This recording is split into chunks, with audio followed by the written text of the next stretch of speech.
Hey Howie, how are you doing? Hey, I'm doing good. How are you doing? I'm doing good. As we start every interview, I want to give you a chance to introduce yourself, maybe like where you're from, stuff like that. So Okay. whenever you're ready. All right, my name is Howie Withrow. I have a channel, July With Fitz Workshop.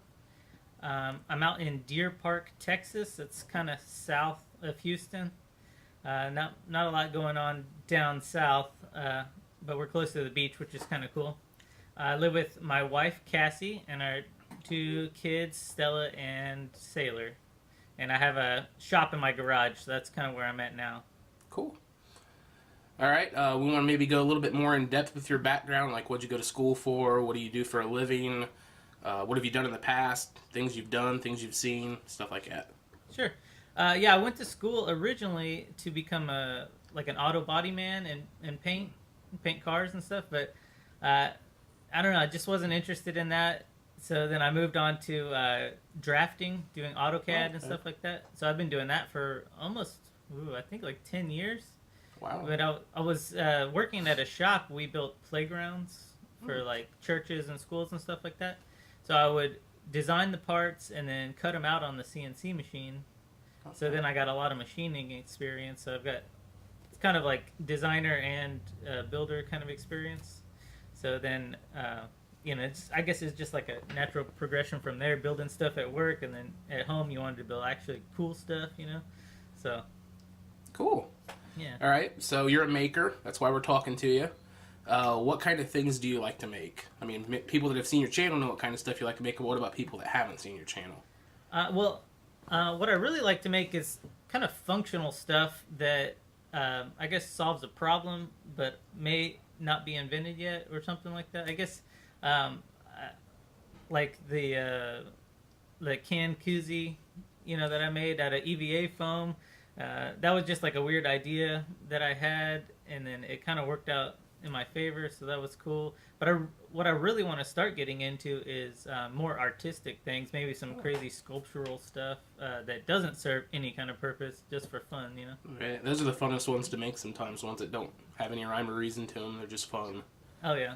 Yeah. What got you into making in the first place? Like, when did it all start? Back in your childhood? Did it kind of catch on as an adult? Yeah, so I guess my dad and my stepdad, they both are kind of handyman builders, so they can make anything. So I was always around it when I was growing up, and then so I was always comfortable with tools. And anytime I wanted to build something, they were just like, "Go grab a tool and make it." And then I guess when I was in my early 20s, I started making those tall bikes. Have you seen them, like two bike frames stacked on top of each other? They're super cool. They're really fun, really dangerous to ride. Basically, it's just two bikes stacked on top of each other. I think Laura Kampf made one not too long ago. Oh, I haven't seen it. Yeah, so I started making those, and I got into welding, and that kind of got me into a little bit of sculpture welding stuff. And then, like, I didn't have a lot of room to work.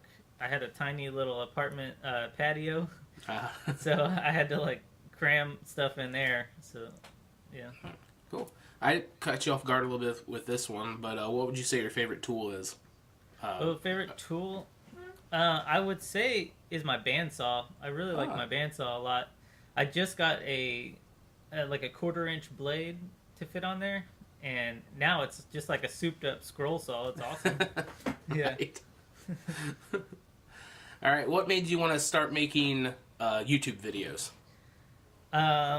Well, I always love watching YouTube. I got inspired by everybody on YouTube, and then I was like, if they can do it, I can do it, and they kind of inspired me to get out in the shop and make stuff.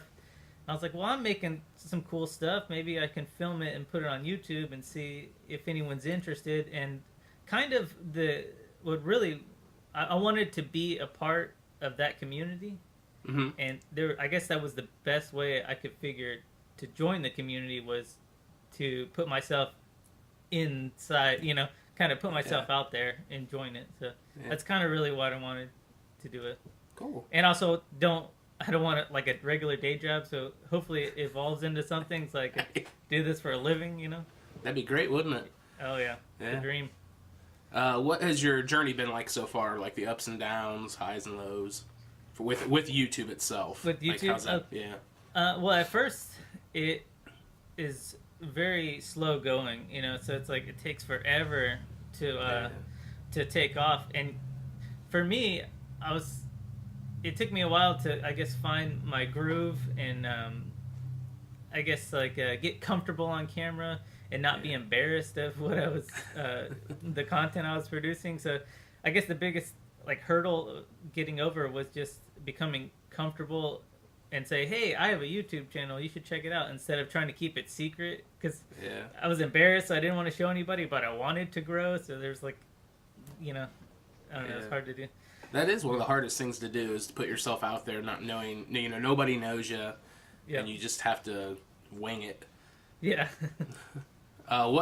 This is another one maybe off the cuff here. What kind of things did you learn starting out about doing YouTube? I learned to just, I was concerned about getting the best camera and getting the best shots, most interesting shots, and lighting and stuff. And then I just kept hearing, don't worry about it, just get out there, make the video, submit it. You're gonna find what you don't like about it, and then the next video make it better. So it's been like a progression like that. Right. So that's kind of like the biggest thing I've learned.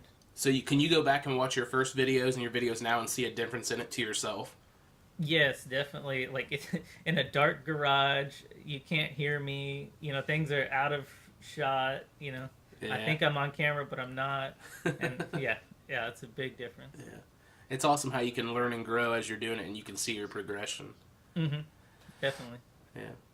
All right. I want to talk a little bit about a couple of your videos. You mentioned it here in the beginning, the can koozie. We want to know a little bit more about that, the story behind it, maybe how the process was for you. Okay.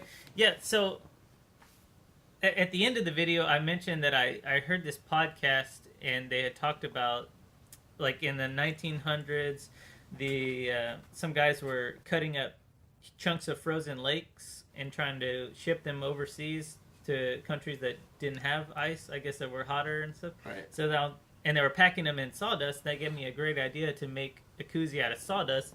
And I have it here. This was the prototype, and it's ugly. It's so ugly. But it's just basically wood glue and a bunch of sawdust. And I used the can as the form.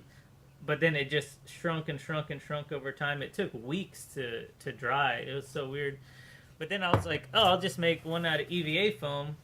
And then I had some trouble with the seams, and so then that eventually formed into the last one, which I'm happy with. Right. I use it all the time. I think it's sweet, and it keeps your beer or soda cold, like for like hours. It's awesome. Is that the same stuff that a regular can koozie's made out of? I don't know if it's the same stuff, but I think it's a little more dense. It looks thicker. It's a lot thicker. Yeah. This is the anti-fatigue mats, or the EVA foam that all the cosplayers use for their costumes and stuff. Yeah. Yeah. It's bigger, but hey, it works. Right. So. That's all that matters. Yeah.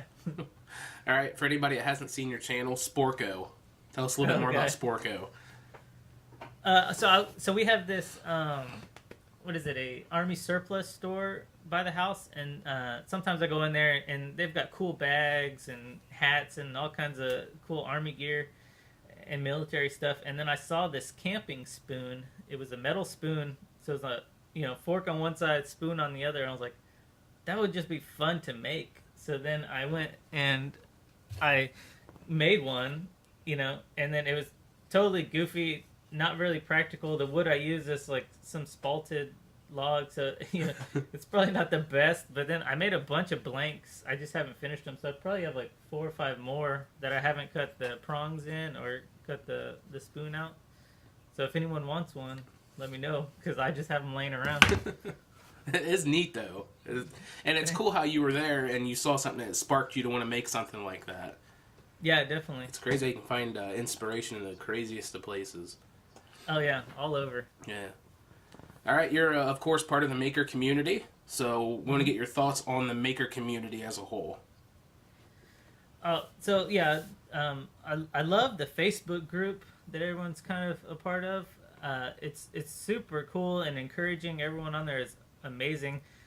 I wish I guess I wish I was in it more or went on Facebook more than I do because I like how everyone is super encouraging. It feels like a group of friends, just hanging out. Everyone's talking about stuff you're interested in, and I don't necessarily get that in my everyday life. Yeah. So it's kind of a cool place to go and talk to people, and then comment on people's stuff and have conversations about stuff they're making and get their input, and maybe you have some input. Yeah. Yeah, it's just an awesome thing. I haven't ever asked anybody this before, but I just kind of thought of it. Do you see that, like that Facebook group, do you see that kind of translate into YouTube too? Because I can kind of see it. Yeah, definitely. I know a lot of the YouTubers are on, or a lot of the Facebook group guys and YouTube, they kind of, commingle. Yeah. And definitely, I know, like, sometimes, I think one time I was almost to, like, 1,000 subscribers, and I asked, on YouTube, and I asked the guys, hey, I need, like, 4 more. And then and then they were, like, just flooded my channel with stuff, and I was like, wow, this is too much, But, yeah. Yeah, all those guys and girls are awesome. Yeah, I agree. All right, we want to give everybody the opportunity to give some love back to the maker community by maybe shouting out some channels. So who would you like to shout out? Yeah, I wrote down a few. Michael Lawing, he's part of the Facebook group, and he's got a channel too. He's been one of the guys that I've kind of talked to since the beginning, since both of our channels were like little bitty, and he's just a super cool dude. He makes awesome videos. He's funny, he's super cool. Christina Smith, do you know her? No. She's part of the Facebook group too. She's an artist. I think her channel is Christina Smith, but she has a I guess on the YouTube art, the header, it says 5 sizes too small studios. But she's like a painter and a drawer. She does a lot of comic book stuff, Cool. Art. Yeah, she's super cool. And I think she's working to be a tattoo artist. Oh, cool. Yeah, and then last is Geeksmithing. I know you know Wes. Yep.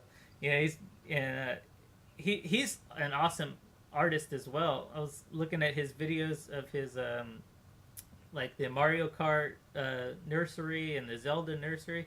He like hand painted all of those things, Yeah. and he was like sculpting and like making molds, and it was just so labor intensive, and it looks amazing. Let's not forget he has awesome. like the best channel name.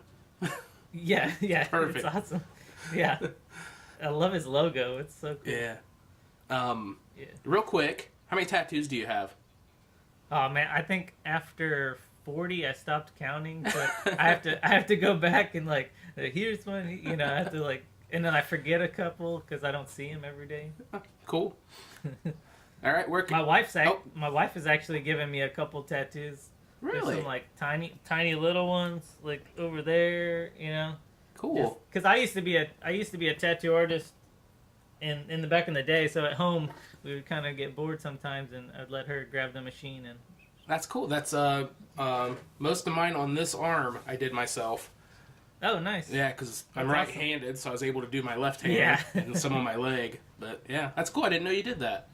Yeah. Pretty For cool. a little while, I was apprenticing at a shop for like a year, and then it was kind of a weird thing because my apprenticeship was coming to an end. So they wanted me to work more like full time, but then my day job was actually I was making more money doing that. So I was like, I got a family, so I can't pursue this. So then that was also a switch in my my making because I was doing a lot of painting and drawing. It was heavily focused there, and then building in the background. But then after I kind of stopped going to the shop, my focus switched because I was at home most of the time. So I was like, I kind of want to build stuff instead. So then I kind of moved into that. Yeah, cool. Yeah. All right. Where can everybody find you online? Just July With Fitz workshop on YouTube. That's mainly where I keep most of my stuff. I pretty active on Instagram as well. It's July_with_Fitz_. No last underscore. July With Fitz _. I'll link it in the description. Yeah, thank you. I always forget because But yeah, I do a lot of Instagram stuff. There's some family stuff on there, so be prepared, Cool. All right, man. Well, it was a blast getting to talk to you, and I learned some new stuff about you, which is really cool. Yeah, So I think this is fun. Thanks for asking me to be on. Yeah, thanks for doing it. All right, talk to you later. Cool. Bye.